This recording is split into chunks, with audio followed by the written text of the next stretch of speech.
engage in a really intriguing fireside conversation here where we're going to be exploring Nestle's Income Accelerator program and its impact on cocoa farming families. Ladies and gentlemen, this conversation is hosted by Nestle. Please welcome to stage Business Executive Director, Confectionery, Nestle East and Southern Africa Region, Zumi Njongwe, to stage.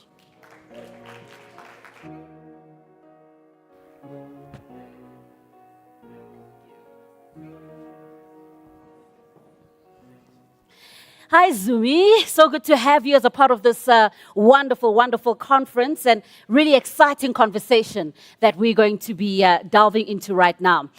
First of all, can you tell us about the historical inequality that exists in the cocoa farming sector and also talk about the risks that this sector faces if these historical inequalities are not addressed? Thank you for having me. Hello to everybody. I'm sure a lot of you will know that our very lovely snack is made out of cocoa, so we sell a lot of chocolates. And what we've known in the past, we source a lot of our cocoa from Ivory Coast and Ghana. For those who don't know, about 70% of it is sourced from there. When we've looked in the past at how cocoa has been sourced, we've found a lot of inequalities when it comes to gender diversification of sourcing of cocoa, some risks around child labor in the farms because a lot of this cocoa is grown in rural areas. And of course, income that these families earn. So as an industry, actually, not just us Nestle, across the board, we've taken a lot of steps to try and resolve some of those challenges going forward. A study that was done in 2019 has shown that there was a great disparity in the income of women-headed farms versus male-headed farms. And a lot of these countries, actually, the males own the land, and so the wives work as partners, but they didn't benefit from that income.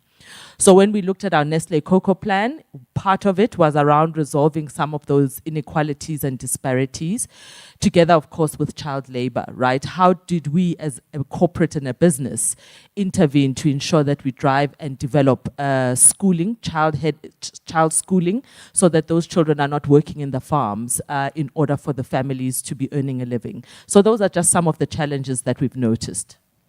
Can you tell us about this Income Accelerator program, right? This is something that Nestle has. How is the program transforming the lives of these cocoa farming families and also unlocking opportunities for growth in the sector?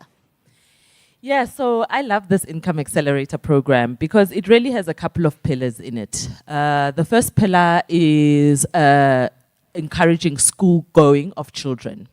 We incentivize farmers and their families to send their children to school so that the labor is done by adults. And of course, when we do that, we actually incentivize them with a monetary incentive. So that's the first pillar. We've seen a massive increase in 75% of the children now going to schools versus 68% before we started this program. So that's the first pillar.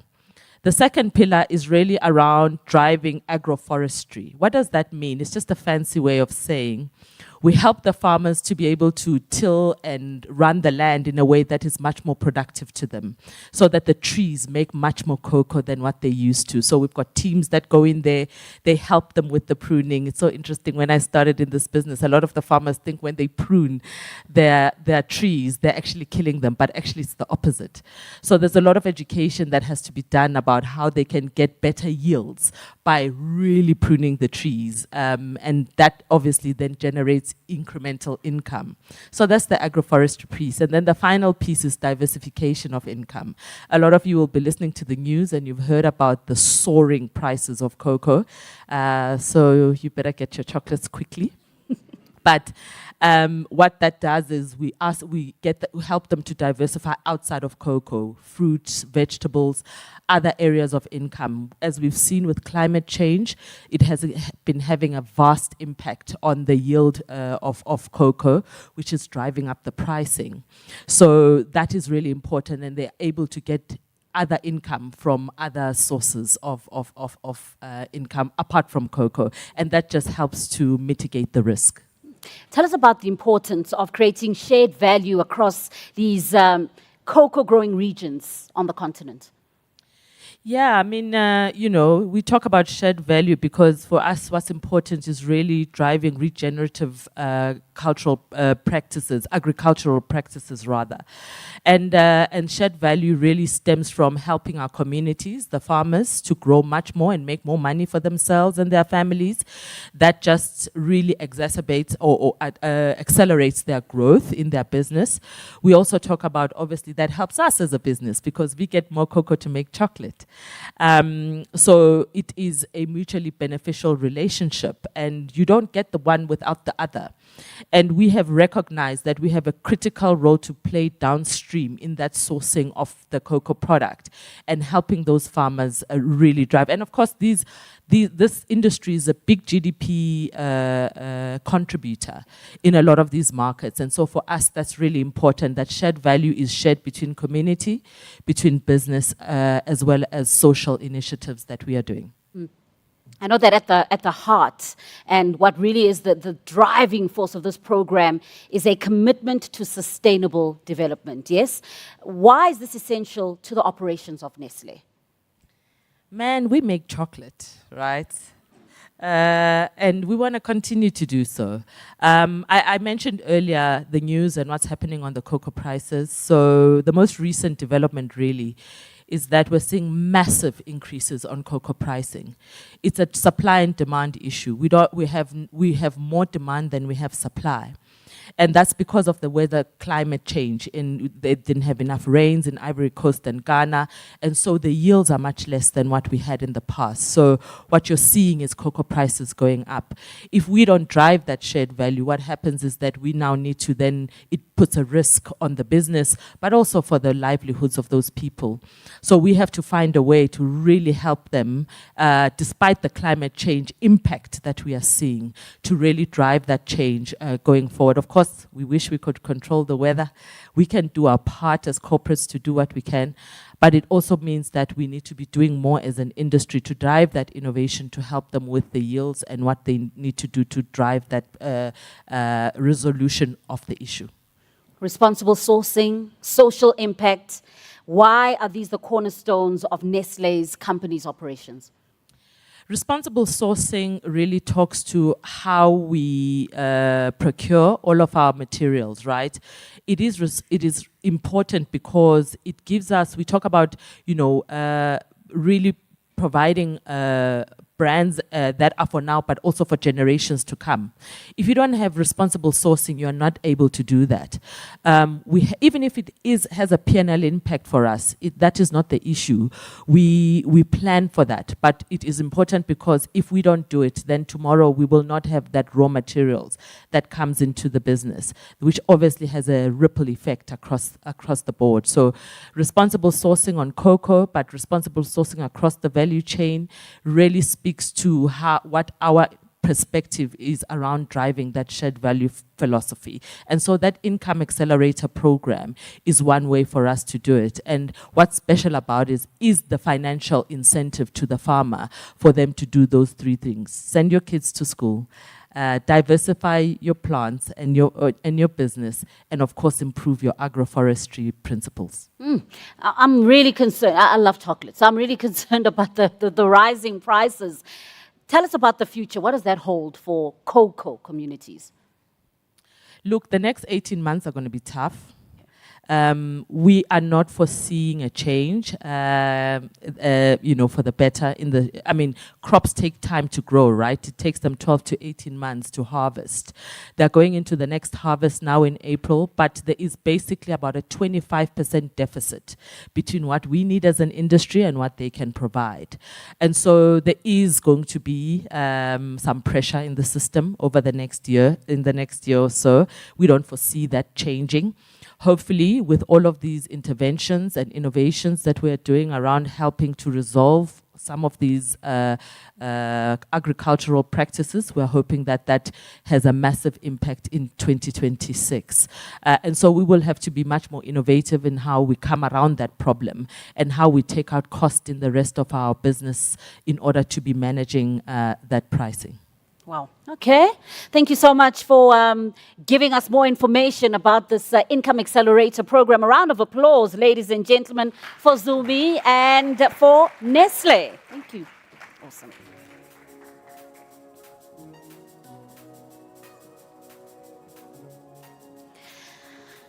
All right, thank you so much, Nestle, for hosting us for that discussion. And now we are going to go into a panel discussion where we'll be talking about transformative pathways in packaging for a circular tomorrow. So the packaging revolution. Please welcome our panelists to the stage. Chief Executive Officer at Polyco, Patricia Pillay, is coming up. We've got Rowan Snyman, expert analyst at Circular Economy SA Plastics Pact Green Cape. And CEO at Wakanda Food Accelerator, Miles Akubek. Round of applause.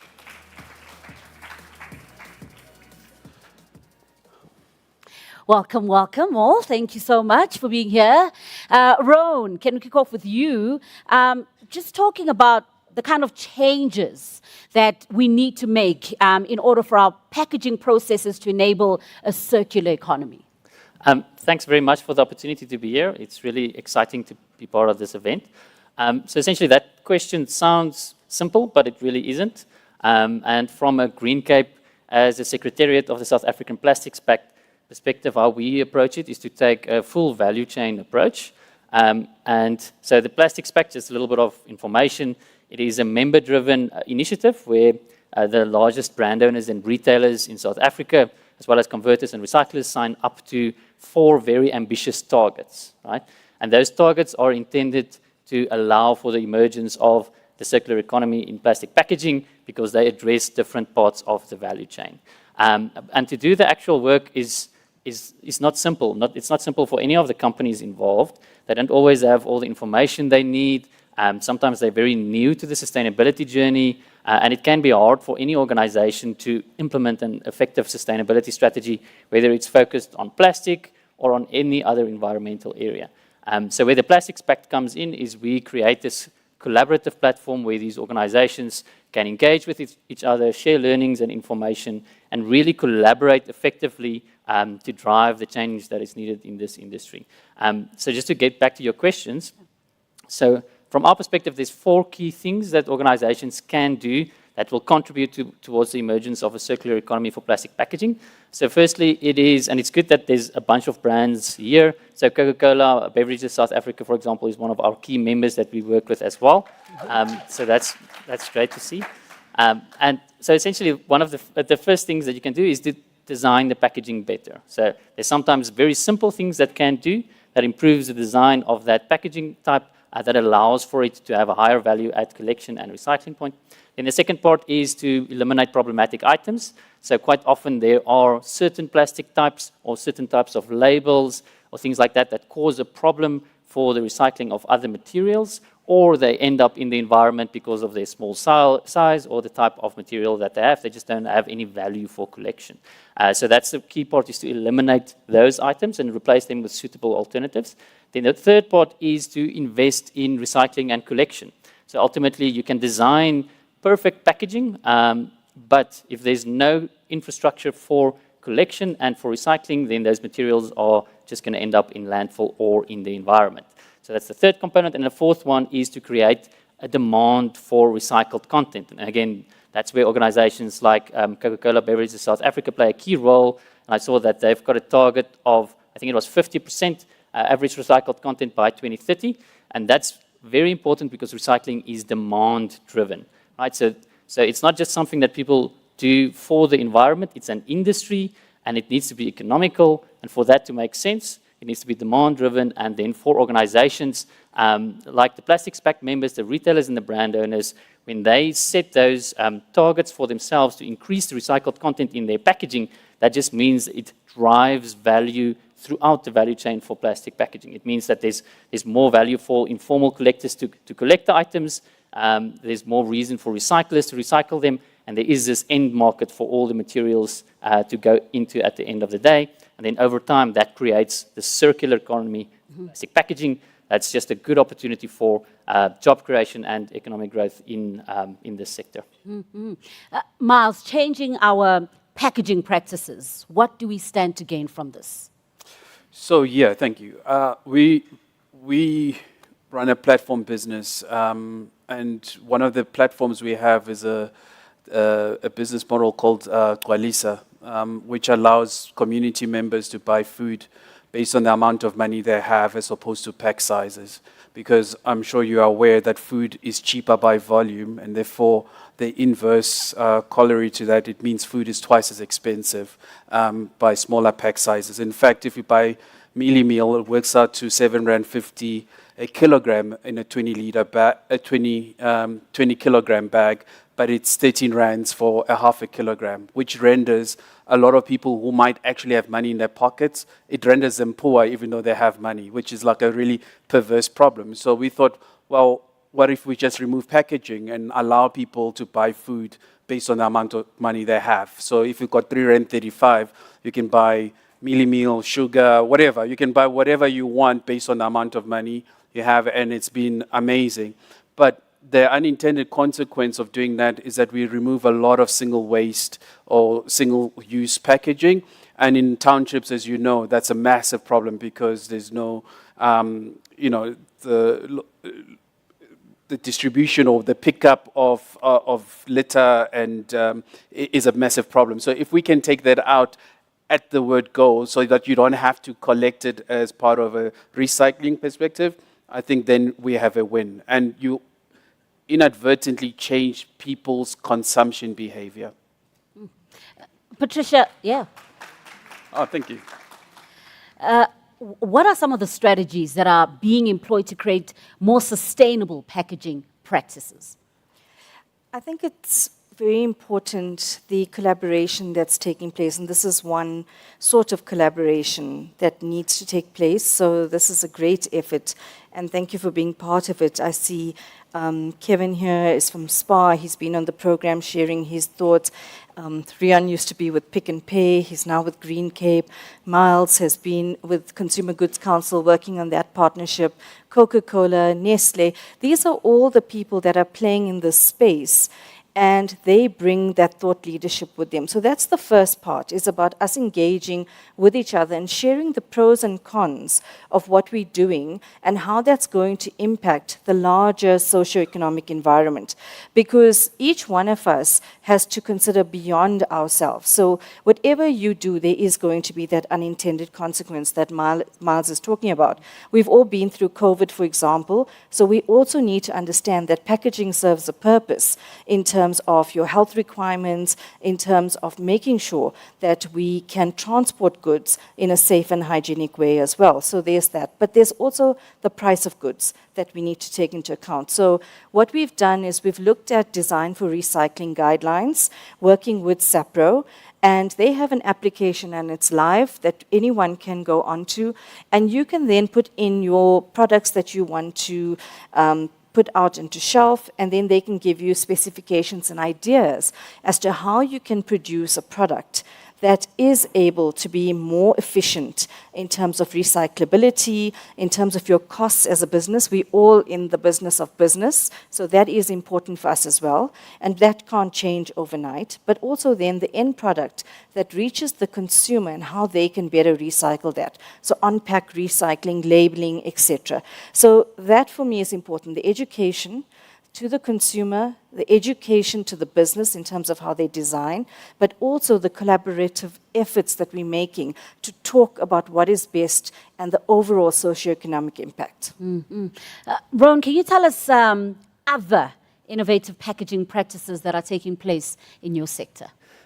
I think I can first just touch on what Patricia just mentioned on the tool, the SAPRO design for recyclability tool, which there's quite often we look for innovations to solve sustainability issues, but that doesn't necessarily just need to be a technological innovation.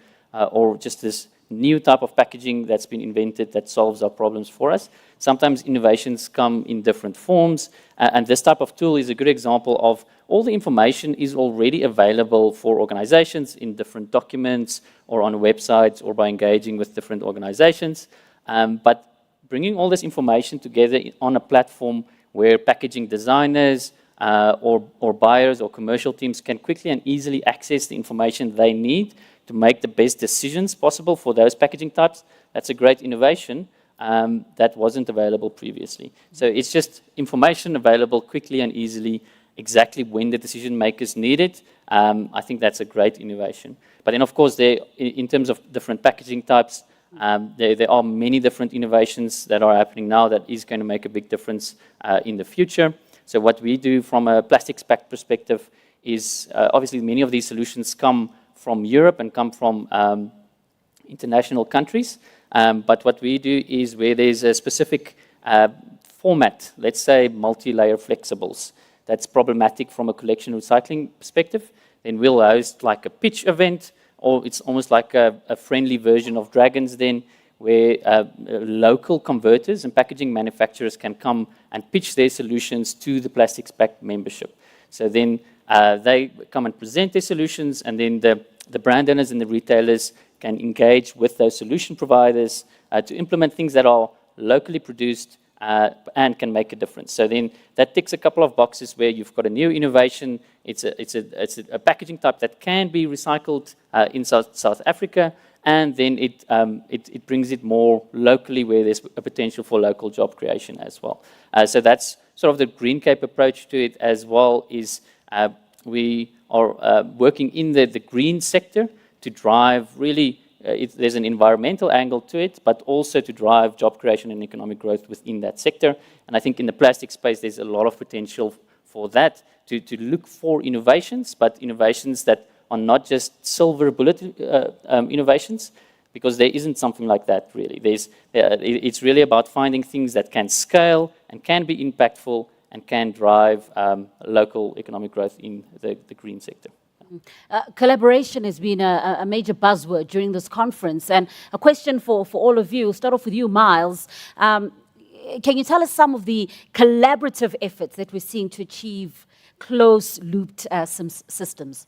Sure. Funny enough, we actually work with Nestle quite a lot as well. I was in Abidjan. The technology they're working on in terms of alternative PET or plastic packaging is amazing, and things I would have never considered. Like if you're using, plastic is amazing. There's a reason why we use it. PET, it's an amazing product, bad for the environment, but its efficacy is mind-blowing. So to try and get the same efficacy from paper, for example, making sure that transference of smells doesn't happen, or if you pack 15 of them on top of each other, they don't explode. All these things I would have never considered, and they've got all these machines that test all these things, humidity and so forth. So it's amazing to see. But why I enjoy that part is because we work with entrepreneurs. So when they're building their products from scratch, they can start thinking about having that. So it's not just about what your product does or how it tastes. You must already consider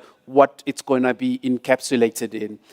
The other really cool stuff we're working with, for example, Adcock. We take all the drips, previously used drips from hospitals. We make school shoes out of them. It's super cool, and they don't need polish. They're always shiny. So we take all those old drips and we make school shoes out of them. And then we've got a product that we call Polyal, where we take the stuff inside those old milk cartons. They've got a metal layer inside. We take that and it creates pallets, and we make those pallets into surface tops for our gwalisas. So every part of a gwalisa, the container itself, the stuff we sell, everything is a closed loop cycle in terms of considering how you can be planet positive. Wow, I love that. Ron? I'm on the same question. So in terms of collaboration, so of course the South African Plastics Pact is a collaborative initiative. Yes. And just to link back to what Kevin mentioned earlier, in that we always talk about collaboration when it comes to sustainability. It's very easy to talk about it, but it's hard to collaborate effectively in practice, and especially when it's competitors, different retailers and brand owners.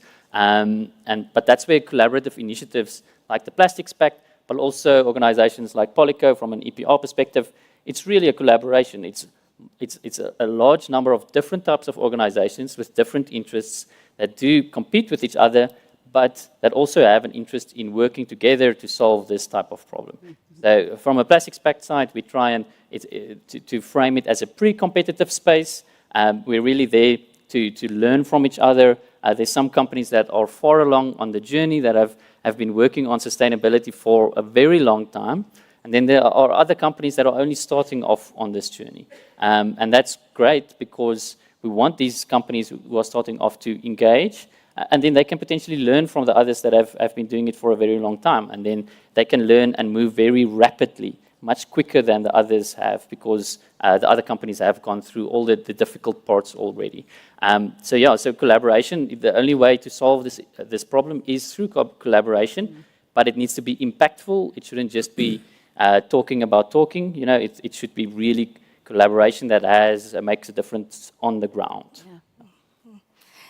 I think for me, we must remember that there's an entire value chain that we need to look at. And when you look at this value chain, it starts with your household and what are you doing in your household. So our programs start off at schools. We educate young people so they can come home and educate you.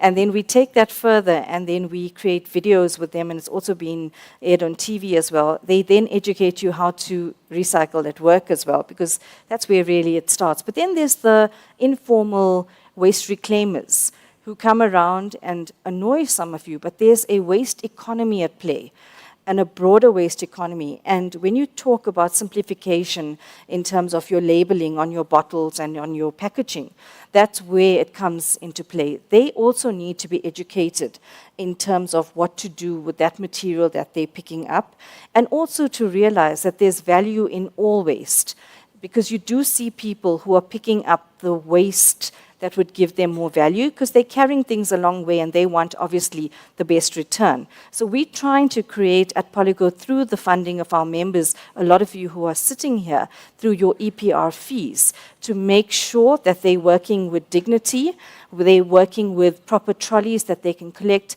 but also with hubs closer to them, so they're not walking for miles. And Miles helps us with that. And these trolleys are amazing because it allows them to contain their waste, not fall off, and it's safer for them as well, but we also help them with care packs. We make sure also through the EPR fees, we have to pay them a stipend or a top-up fee, and we're doing that with the PRO Alliance, not only with myself as Polyco, with the other PROs as well that are registered legally. But then it goes further to the buyback centers. From the buyback centers, we move to the recyclers, and every single part of this value chain needs to work together. So we go to the part of it, which is the municipality, and we cannot leave them out. So we work closely with SALGA as well in terms of also training them. And I just want to say, there is no stupid question. I can tell you, I have been to Plastic SA's training with Anabi. Those of you in the industry will know Anabi. She's an absolute whiz at this. And I still don't understand, even as the CEO of Polyco, every plastic type, every type of technology. There's new things coming up all the time. And Sanele, who will talk to you afterwards, he's got these amazing young people that have come up with all these innovative ideas. But ask the questions. We still get calls from people who ask us about their own materials that they're producing. Can I recycle this? Is this PET? Is this polystyrene? And a quick one, for example, is the color of your bottles. Clear is better. If you can make clear packaging, it's better for you. So these are the little examples. Education is important. Just get educated. There's all these apps that you can use. What are you hoping the packaging sector will look like in 10 years' time? For me, the packaging sector is not going anywhere. I think let's not kid ourselves about that. And I appreciate the work that Miles is doing to reach communities. I think we need to continue to strive to do that. We're working a lot in rural communities in turning this into a waste economy that's of value. I think we need to continue to make sure that we can bring these solutions, Miles, but we need packaging in what we're doing, as I said, for the various reasons. But I think we'll become more conscientious in terms of what we're doing, the materials we buy. And sometimes not to criticize, but sometimes the decisions we make are not always the best. We had a quick conversation yesterday in passing about our grocery bags, for example. Now, they were very durable, and we could carry them, we could reuse them, and you can see that I'm Indian. My mother would roll them up into little samosas, and then she'd stock them in another packet and put them in the cupboard. And then we'd go shopping, she'd use that again. These days, because we're trying to meet government regulations, and we're putting recycled content, we're trying to do all these wonderful things. You use them once, even while you're carrying the goods, they break. And that's not what we want to see. We want to see people designing for purpose. We want to see them designing for cost. We want to see them designing with the end market, but sustainability in mind. So that for me is that we will be working together, more innovative ideas coming through, and how we can impact the bigger environmental issues. Also take into account your carbon footprint as well. Rowan, share with us what you're hoping the packaging sector looks like in 10 years' time and what we need to do to get there. It's a good question. 10 years feel like a very long time from now, but we know that it will go by very quickly. But my hope is that the work that we're all doing, different organizations and different companies and everybody that's involved, is really impactful, that we don't need to have the same conversations again that we are having now. So sometimes solutions are seen as solutions and are implemented, but they cause extra impacts in the future. Then we have to get together again and try and solve those issues. My hope is that all the work that we're doing is really impactful and that we can move forward towards solving some of the other issues that South Africa is facing. But also there's, like from a packaging perspective, I hope that EPR is implemented and works very effectively. So South Africa now has a good regulatory basis for driving higher investments within the collection and recycling sector. And that allows for the private sector, the brands and the retailers and the converters to do, for their work to be more effective. So the work that they're doing in design and eliminating problematic items and labels and what have you can be much more effective if there is a well-functioning recycling sector. So I'm hoping that in 10 years' time, there's big investments that are driven by organizations like Polyco into that sector with the producers, just so that it makes a significant difference in the future and creates economic opportunities as well. So we're not really, like as Patricia mentioned, like packaging and plastic play a very key role in our economy, but there's obviously problems associated with it. And there's interventions we can implement that can address those problematic items while still leading to future economic opportunities for everybody involved. And then just my last comment is around the Global Plastics Treaty. So there's currently negotiations underway. The next round is in April in Canada, where there's negotiations about a Global Plastics Treaty. And my hope is that in 10 years' time that the treaty is ambitious enough, but also relatable to the South African context too, so that it makes sense within our situation and it contributes to the objectives that we're working towards. Well, thank you so much, Ron. Miles? Yeah, I think my biggest wish is that the work or the solutions are not just at the top of the pyramid doing the cool and sexy stuff that I personally believe has very minimal impact, whereas if you do really substantive stuff at the base or of the pyramid, I think the multiplier impact is huge, right? And I think I wouldn't have known this. Just in my lived experience, I was at the Gwalisa that one day, and this mama is taking too long to buy. I'm like, we don't sell that many SKUs, right? So like, why is she taking so long to buy? So I come around and I thought maybe she didn't have enough money. So you see what I did there? She says, no, Mtanam, I've got enough money. So I'm like, how can I help, ma? She says, no, the whole week load shedding has been happening at 6. I arrive from work at 5:15. And for the last 4 days, everybody in my family has been eating pap and eggs. We buy the maize meal here and the eggs here. But she wanted to cook something healthy on that particular day. And there was no world of mine where I would have known that people's nutritional content is dependent on electricity and load shedding. There's just no version of me that would have known this. But because of finding this out, that led us to increasing the solar panels that Gwalisa has, because we run on solar. We increased the amount of panels. Now we reticulate electricity to the 15 homes around us so people can cook the more nutritious food. And thank you. And I say this to say that people already have solutions on the ground, or the people who are impacted by the problem often already have the solutions. And I think it takes a lot of humility to shut up and just watch a community or the end user utilizing the product in the way that they normally do. Love it. That's how we wrap up this panel discussion. Miles, Rowan, Patricia, thank you so much. Round of applause, ladies and gentlemen. Thank you. That was awesome. Really good.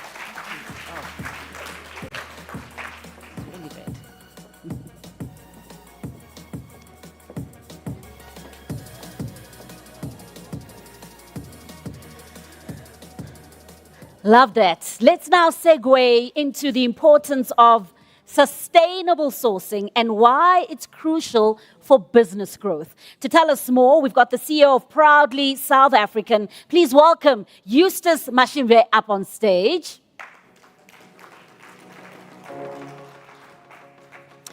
And Eustace is joined by Sanele Zulu, the CEO and co-founder of Green Youth Network.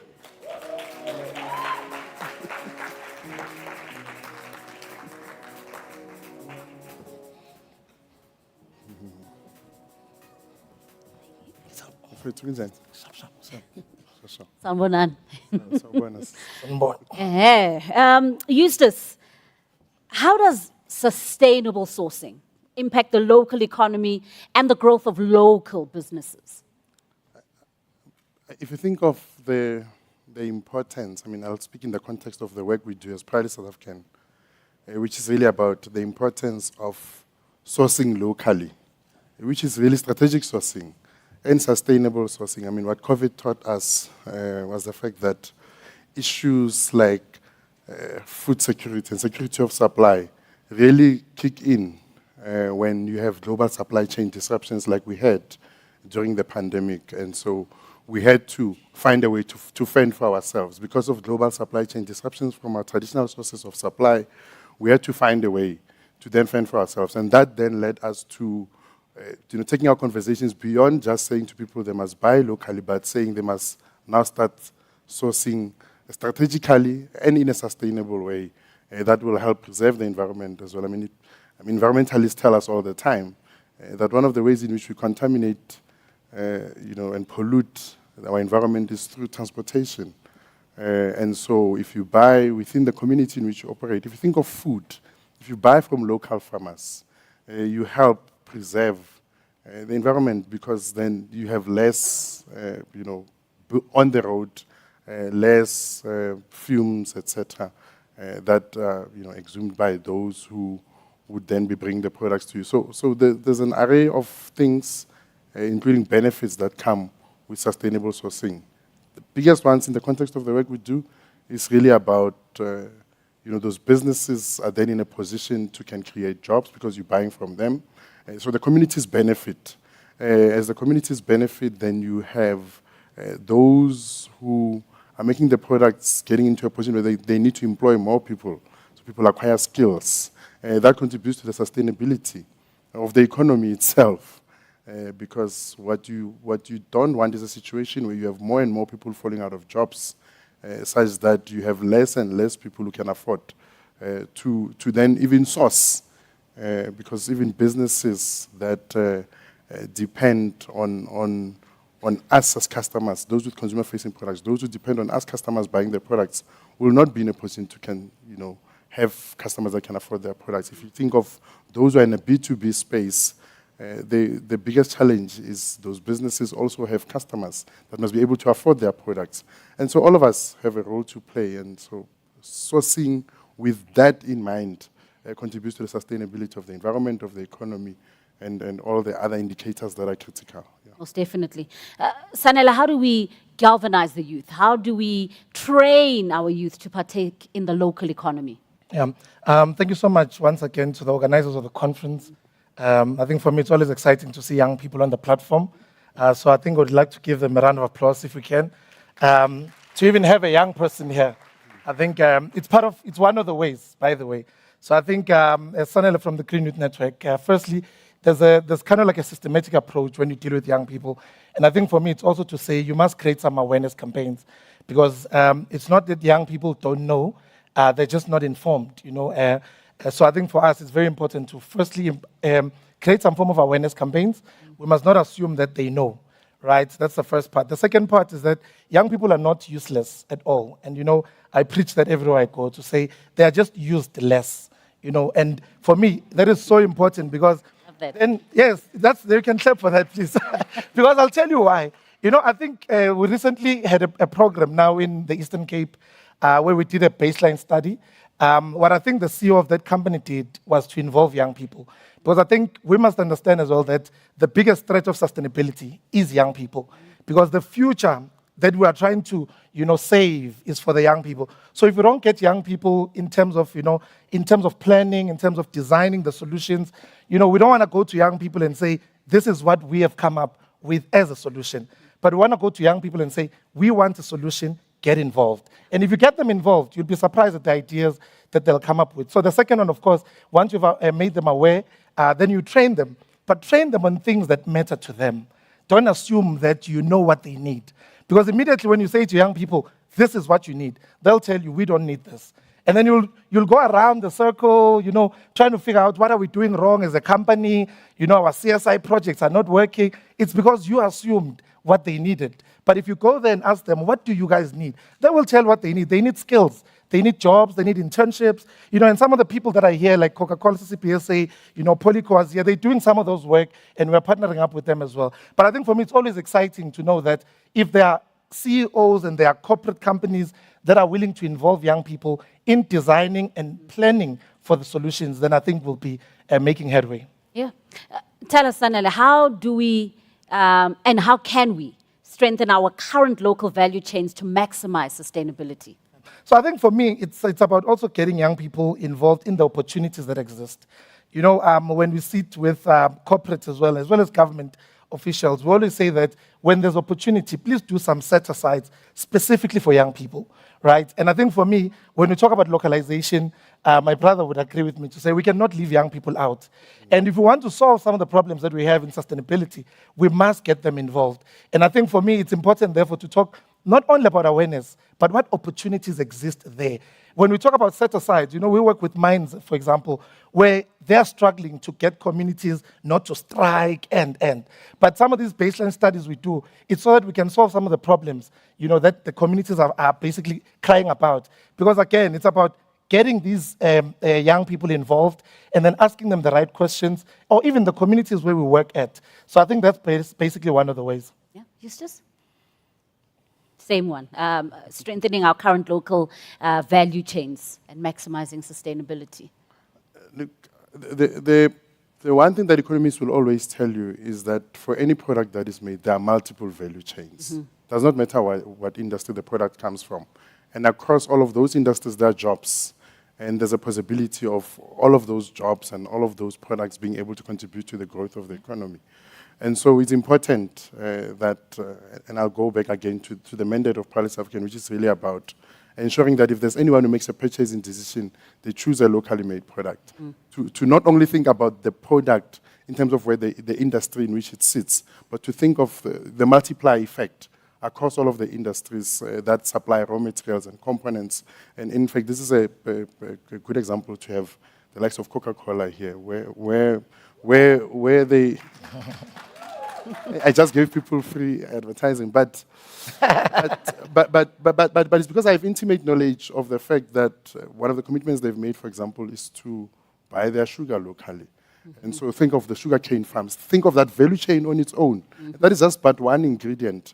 And so you have to look beyond the product and look at the multiplier effect in terms of the value chains, because there are jobs created across all of those industries. That's why people were arguing that the health promotions levy, or the sugar tax as we know it, the impact thereof was not only on that which we see at face value, but there are thousands of jobs because of the extensive value chain involved. And people have to think along those lines. Yeah. But what are some of the challenges in sustainable sourcing? Look, some of the challenges includes availability of that which we require as a sourcing specialist, as a procurement person who needs to take a decision to source sustainably, and that then requires all of us to start contributing to the availability of that which is required. And I'll give you an example of what I'm talking about, and I'll go back to issues around global supply chain disruptions. There are raw materials and components that we require to produce some of the things that we make in the country. They are not necessarily available. And even those that are in a position to can invest so that those can be made in the country and can be available in the country will not do so unless they know that the demand will exist. And so our role as Proudly South African, and I assume that is why I was invited to be part of this panel, is to try and talk to the hearts and minds of South Africans to say, if you are making a purchasing decision daily, think about where the product comes from. Because that way you are helping us not only retain the jobs that exist in the industries that are already doing well, but to create new industries. And those industries includes those that will address those sustainable sourcing challenges that we have that speak to availability of everything that we require to help us make products locally. So the value chains, the impact, the dependabilities, the multiplier effect tells you that, no one is going to invest in any capacity. No one is going to invest in the setting up of any new factory if they don't have the absolute assurance that someone will come in and buy.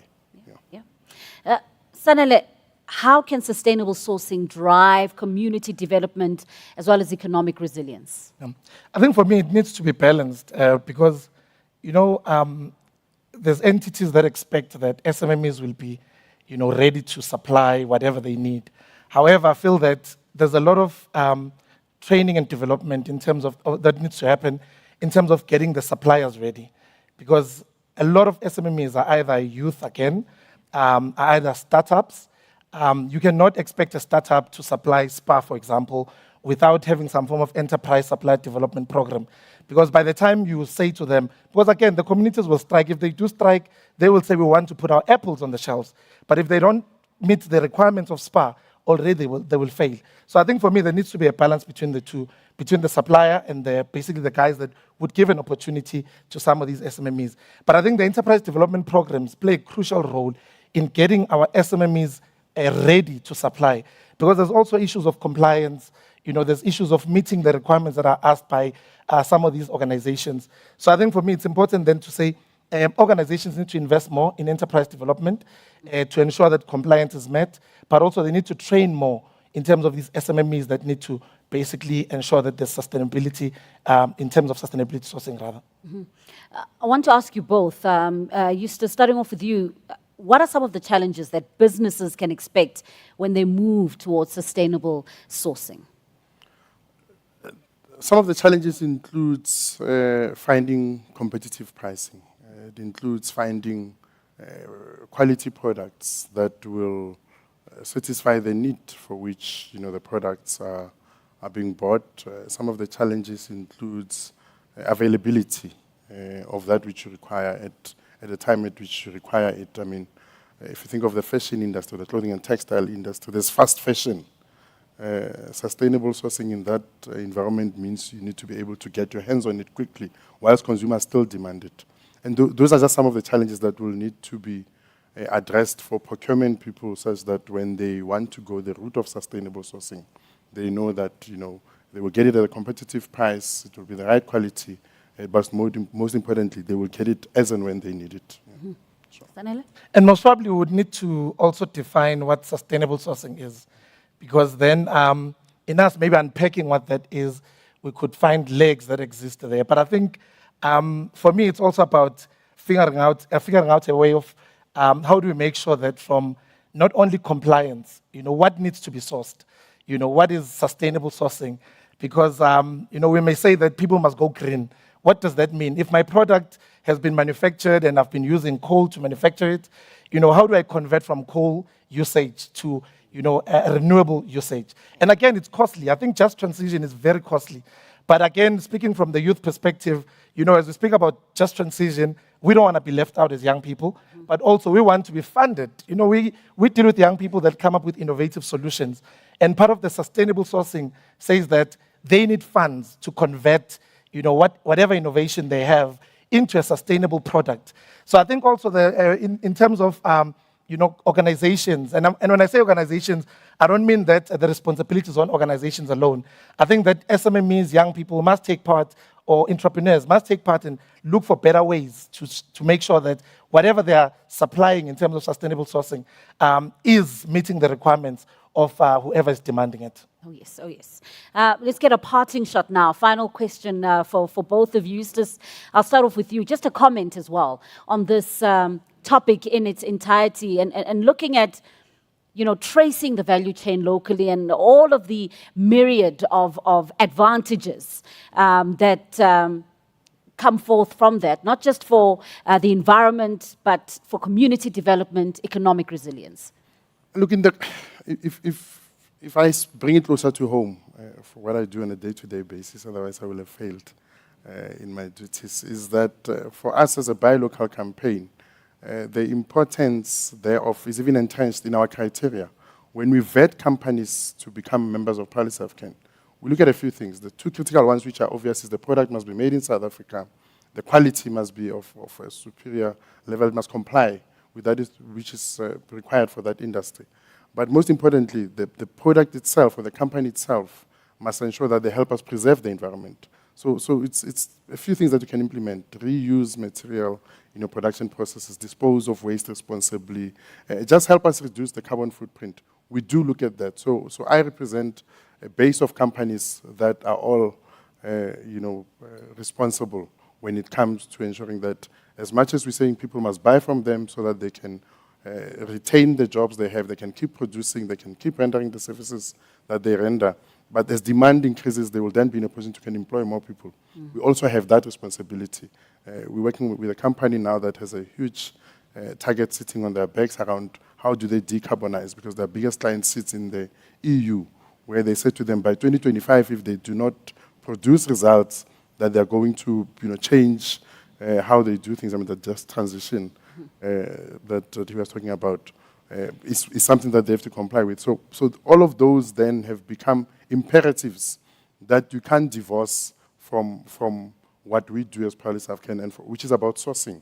I mean, Proudly South African is about what are you consuming on a day-to-day basis? Where is it coming from? Are you contributing to the growth of the economy? If you buy a product that comes from China, so I picked on China, you are creating jobs in China. And basically that's what we're saying to people. And so my parting shot is really about, the people thinking about the overall impact of their purchasing decisions. If you're buying from, and this is my selling shot, if you're buying from a company that affiliates with us, you know that you're buying a high quality product, jobs are created in the process, but that company is working with us to ensure that they contribute to the sustainability of the environment, to the creation of jobs, to the employment of young people, to them getting employed so that they can acquire skills. So the benefits are really enormous and they're endless. Oh, yeah. Sure. Sanele?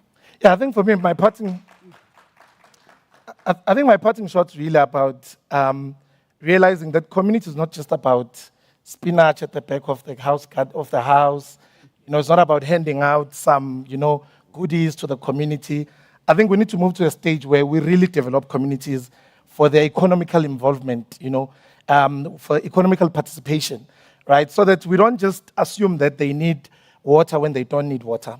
We don't assume that they need school shoes when they don't need school shoes. So I think for me, it's critical that our kind of community engagement needs to go to the level down in terms of baseline study, engage with the community, ask them the right questions. Because I think at the heart of every organization is community. And if you want to localize and you want to make sure that there's no strikes, well, they're a reality. Those ones are the biggest threats in everything that we do. But people don't realize they want to have problems first, then they go and solve the problems. But if we can think ahead, there's a quote that says it's better to be prepared for an opportunity and not have one than to have an opportunity and not be prepared. For me, I think really, really the opportunity is there, but we must just prepare ourselves to say, how do we then tackle the opportunity when it comes? But before even the opportunity, how do we capacitate, train, give skills to our young people so that then they can partake into the issues of sustainability? Wow. Round of applause for Sanel and Eustace. Thank you so much. Thank you. Wow. No.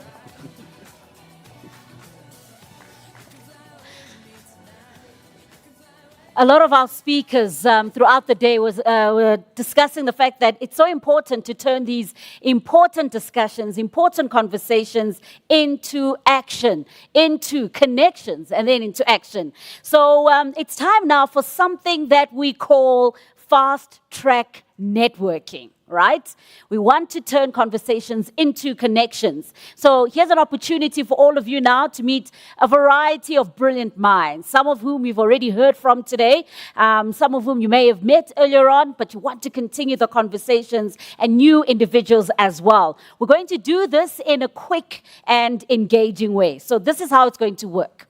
We're going to ask you to move to a new table. So stand up. We'll ask you to stand up shortly. Move to a table that you haven't been to today. So it's kind of like musical chairs, but with a networking twist. Then you'll have 3-minute introduction. So once you've found this new table, have 2 minutes to introduce yourself, and be sure to cover the following: your industry and experience. So give a quick overview of where you come from in the professional world. Also, tell us about the issues you solve, highlighting the key challenges that you tackle in your role in business. And then discuss the current issues that you face. So we'd like you to share any pressing concerns or obstacles that you are currently navigating. After that, we'll give you the cue, and we want you to rotate. So after everyone at the table has had their 2 minutes, I'll call out and it'll be time to move once again. So our goal here is to meet as many people as possible. Let's keep the energy up and those legs moving. It's all about meaningful conversations, everyone. So share openly, listen carefully, turn those conversations into connections. So let's all get up, let's all stand up. And let's find your new tables.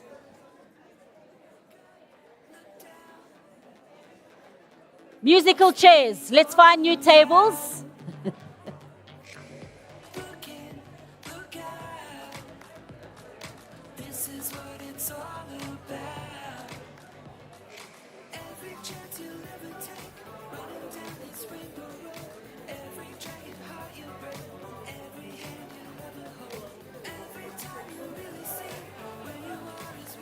Okay, I'm seeing a lot of movement, particularly at the back. All right, have you found your tables? Okay, it's time to share, and your time starts now.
superstar.